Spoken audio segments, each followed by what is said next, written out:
विजय वडेट्टीवार विरोधी पक्ष नेते यांनी जे काही आरोप केलेले आहेत ते बिनबुडाचे आरोप आहेत. त्यांचा अभ्यास कच्चा आहे. त्यांनी असं म्हटलंय की महायुती सरकारच्या अपयशामुळेच मराठवाड्यामध्ये शेतकरी आत्महत्या करत आहेत. तर हे पूर्णपणे चुकीचं आहे. जनतेला कुठेतरी चुकीचा संदेश देण्याचा ते प्रयत्न करत आहेत, कारण त्यांच्याकडे सांगण्यासारखं आता काही उरलेलं नाही. पहा, ज्यावेळेस महाविकास आघाडीची सत्ता 2 वर्षापूर्वी यांच्याकडे होती, त्यावेळेसचा जर अभ्यास कराल तर या महाराष्ट्रातील जनतेला कळून चुकेल की कोणाच्या वेळेस किती शेतकऱ्यांनी आत्महत्या केल्या होत्या. मी तुम्हाला एक आकडेवारी वाचून दाखवेन.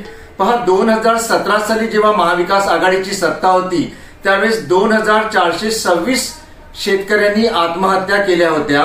2019 साली 2680 शेतकऱ्यांनी आत्महत्या केल्या.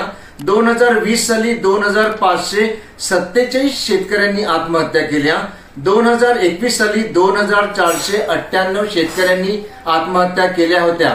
या सर्व आत्महत्यांबद्दल महायुती सरकारला खेद आहे. आम्ही या सर्व शेतकऱ्यांच्या पाठीशी आहोत. या ज्या काही आत्महत्या महाविकास आघाडी सरकारच्या वेळेस घडल्या होत्या, म्हणजे वडेट्टीवार आपल्या वेळेस झाल्या होत्या, याचा आपण अभ्यास करावा. आणि आता सध्या एकनाथजी शिंदे मुख्यमंत्री हे ज्या प्रकारे शेतकऱ्यांना विविध मार्गांनी मदत करण्याचा प्रयत्न करत आहेत, यांना आपण पाठिंबा द्यावा. खोटे आरोप करण्यात आपण धन्यता मानू नये, एवढंच मी आपणास यावेळेस सांगेन. धन्यवाद.